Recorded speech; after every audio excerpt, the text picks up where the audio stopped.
క్రీస్తు నామంలో మీ అందరికీ శుభాభివందనాలు తెలియజేస్తున్నాను. సందర్భంలోకి వెళ్ళి చూస్తే మనము క్రీస్తు అను ద్రాక్షావళి యొక్క తీగల వలె ఉన్నాము.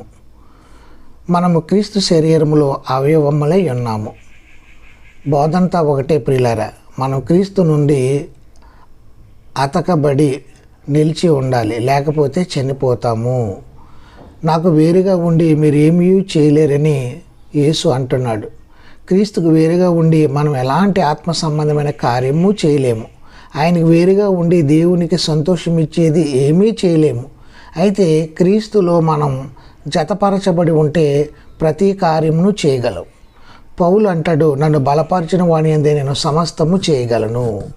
మనం ఏం ఫలించినా అది మన ఫల కాదు, అది క్రీస్తు ఫలం అని మనం జ్ఞాపకం ఉంచుకోవాలి. ఫలించే తీగలు కాదు, ద్రాక్షావళి తీగలు కేవలం ద్రాక్షావళి ఫలాలను ఇస్తాయి.